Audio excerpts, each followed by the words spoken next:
मुंबई का सफ़र मुझे ऐसा लगता है कि मुंबई से मुझे बहुत प्यार मिला है और मुंबई को मैं अपनी कर्म भूमि मानता हूँ। ये हमारा हम सब की कर्म भूमि है। सो हम सब अपने घरों को छोड़ छोड़ के यहाँ पे आते हैं ताकि एक एक मुकाम बना पाएँ जो हमें पसंद है, जो जिसमें हम माहिर हैं, हम वो काम कर पाएँ। उसमें उस जर्नी में मुझे अभी तक लगता है कि मुंबई ने मेरा बहुत साथ दिया है और होपफुली आगे भी साथ देगा। और मैं अपनी लाइफ को एक स्ट्रगल की तरह नहीं देखता हूँ। मैं हमेशा ये देखता हूँ कि मैं एक ट्रेन्ड एक्टर हूँ पुणे एफटीआई से, और मैं लाइफ में मैंने ये चूज़ किया है इस काम को करने के लिए। तो जैसे एक एमबीए होल्डर या एक होटल मैनेजमेंट का लड़का स्टूडेंट जो है अपना जॉब ढूंढता है ना, वैसे एक तरह से मेरे लिए एक जॉब ढूंढने की एक प्रोसेस थी कि मैं एक जगह से पढ़ के निकला हूँ, अब मुझे अपने जॉब ढूंढना है, फिर उसमें अच्छा करना है। सो वही एक प्रोसेस है। तो मुझे लगता है कि उसमें उतार चढ़ाव होते रहते हैं, और अगर आप एक अपना एम सेट करते हैं कि ये मेरा एम है, मैं ऐसा कुछ करना चाहता हूँ, और हमेशा उसके बारे में सोचना वो अच्छी चीज़ होती है, लेकिन उसके लिए परेशान होना अच्छी चीज़ नहीं होती है। तो आप छोटे छोटे मोमेंट्स को एंजॉय करना भूल जाते हैं। तो मैं हमेशा बिलीव करता हूँ कि जो भी छोटे मोटे मोमेंट्स लाइफ में है उसको एंजॉय करते हुए आगे बढ़ें। या मेरा कोई ऐसी बात मैं नहीं कहूँगा कि मैं बचपन से मुझे एक्टिंग करनी थी या बचपन से मेरे अंदर ऐसा था। नहीं, मैं ऐसे आम एक मिडिल क्लास का लड़का था, और अपना स्टडीज़ कर रहा था। ग्रेजुएशन किया मैंने। ग्रेजुएशन करते हुए मुझे एक दोस्त से मेरी मुलाकात हुई जो मैं लखनऊ से बिलॉन्ग करता हूँ, तो लखनऊ कृषि दर्शन के किसी शो में एंकरिंग करता था।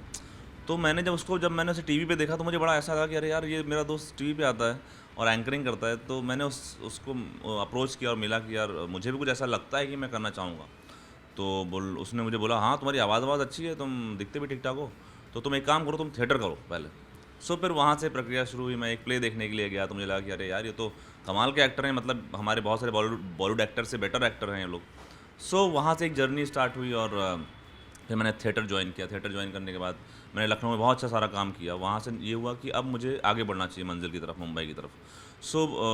मैंने ये सोच रखा था कि मैं बिना किसी अपने क्राफ़्ट को सीखे हुए बिना मुंबई नहीं जाऊँगा, क्योंकि जैसा हम सब जानते हैं कि यहाँ बहुत लाखों की तादाद में लोग आते हैं, और हम सिर्फ सक्सेसफुल लोगों को देखते हैं कि चलो 100 लोग आए तो उसमें से 2 सक्सेसफुल है, लेकिन जो 98 वापस लौट जाते हैं उनके बारे में नहीं सोचते।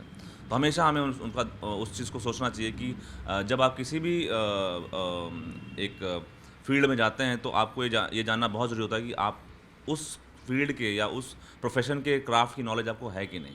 तो मुझे हमेशा ये था कि मैं उस क्राफ्ट को की नॉलेज लूँगा, तभी मैं आगे बढ़ूँगा। लकीली मेरा सिलेक्शन हो गया एफटीआई पुणे में, और फिर जर्नी वहाँ से शुरू हुई। यहाँ आया, बहुत टाइम लगा लोगों को जानने में, पहचानने में, और जो जो मेरा प्रोसेस था मैंने उसको फॉलो किया। मैंने अपने ऊपर काम किया, और जो ऑडिशंस प्रोसेस थे उसी के थ्रू गया। और फिर मुझे बहुत सारी फ़िल्में मिली और उसमें रिकग्निशन मिला। एक कमरे से लेके 2 कमरे में आया, 2 कमरे से लेके 3 कमरे में आज मैं 3 बीएचके में रहता हूँ। ये एक प्रोसेस है, और हम एक्चुअली अपने सक्सेस को ना ये बीएचके कमरों से जोड़ते हैं या बंगलों से जोड़ते हैं। बट मेरे लिए वो बंगले या वो नहीं है, बट ये है कि एक सुकून का घर हो, जहाँ मैं रह सकूँ, जहाँ मैं अपने ऊपर काम कर सकूँ, और जहाँ एक होता है ना, एक ऐसा एनवायरनमेंट क्रिएट कर सकूँ जो मैं चाहता हूँ। तो मेरे लिए एक्चुअली मटेरियलिस्टिक सक्सेस कोई सक्सेस नहीं है, लेकिन हाँ, मुंबई एक महंगा शहर है। मुंबई में सर्वाइव करना भी एक बेसिक नेसेसिटी होती है। तो आप अच्छे से रह पाएँ और अपने आप को मेंटेन कर पाएँ, ताकि आप जो चाहते हैं और जो जिस तरह से आपको आपके फैंस दिखना चाहते हैं, आप उन तक पहुँच सकें। अब मेरी लाइफ में कभी ऐसा मोमेंट मैं कहूँ तो मैंने कभी सोचा ही नहीं कि मुझसे नहीं हो पाएगा। इनफैक्ट मैंने अपने बहुत सारे ऐसे मेरे फ्रेंड्स हैं जिनको मोटिवेट किया कि आप इतने ज़बरदस्त एक्टर हैं, और मुंबई में एक अच्छे अभिनेताओं की बहुत कमी है। क्योंकि कहीं न कहीं हमने अपनी अपनी इंडस्ट्री को, मैं कहूँ, अभी भी हमें ऐसा लगता है कि हमारे जो अभिनय का जो एक वो है ना, उसमें बहुत सारी कमियां हैं। मुझे ऐसा लगता है कि अभिनेता को जो चूज़ करने का प्रोसेस है उसको थोड़ा और बेटर बनाया जा सकता है, या उसमें, क्योंकि बहुत सारे ऐसे मेरे फ्रेंड्स हैं, बहुत सारे ऐसे मैं अभिनेताओं को जानता हूँ जो शायद उस मुकाम पे नहीं जहाँ उनको होना चाहिए। इसलिए मैं बार बार एग्जांपल देता हूँ कि इस मुंबई शहर में एक वर्किंग एक्टर होता है और एक अच्छा एक्टर होता है। तो ज़रूरी नहीं है कि वर्किंग एक्टर अच्छा एक्टर हो, और ज़रूरी नहीं है कि अच्छा एक्टर वर्क करे। ये मेरा एक अपना खुद का मानना है। बस पता नहीं इससे आप इतना कितना इत्तेफाक रखते हैं। सच बोलूँ तो मेरा सपना यही है कि जो पेरेंट्स हैं, आप बूढ़े हो चुके हैं, मेरे फादर रिटायर हो चुके हैं। बस मैं इतना करना चाहता हूँ कि कुछ उस मुकाम को हासिल कर लिया जाए कि मैं उनको वो सारी सुविधाएं दे पाऊँ मुंबई के अंदर, ताकि वो मेरे साथ आके रहें और अपने बच्चे को बढ़ता हुआ देखें। और ख्वाहिशें तो बहुत बड़ी बड़ी हैं, और मैं उसी जद्दोजहद में लगा हुआ हूँ, और एक एक पायदान चढ़ रहा हूँ। क्योंकि मैं ऐसा छलांग नहीं मारना चाहता हूँ। छलांग मारते हो आप तो पता नहीं चलता है कि वो पायदान के मायने क्या है। अब मुझे लगता है कि इस समय एक्टर्स के लिए इंडस्ट्री बूम पर है, या जो भी बाकी जो टेक्नीशियंस भी हमारे हैं, जो भी हैं।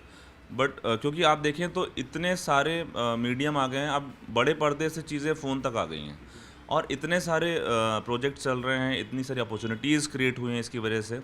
तो मुझे लगता है कहीं ना कहीं अगर आप शिद्दत से कोई चीज़ करना चाह रहे हैं तो वो बात आप लोगों तक बहुत आसानी से पहुंच जाएगी।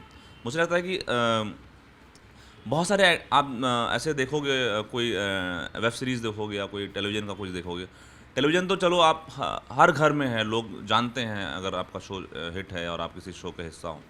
बट मुझे लगता है कि वेब सीरीज़ के आने के बाद लोग भले आपका नाम ना जानते हो, लेकिन वो कहेंगे अरे वो जो कैरेक्टर किया था ना उस लड़के ने, कमाल का किया था।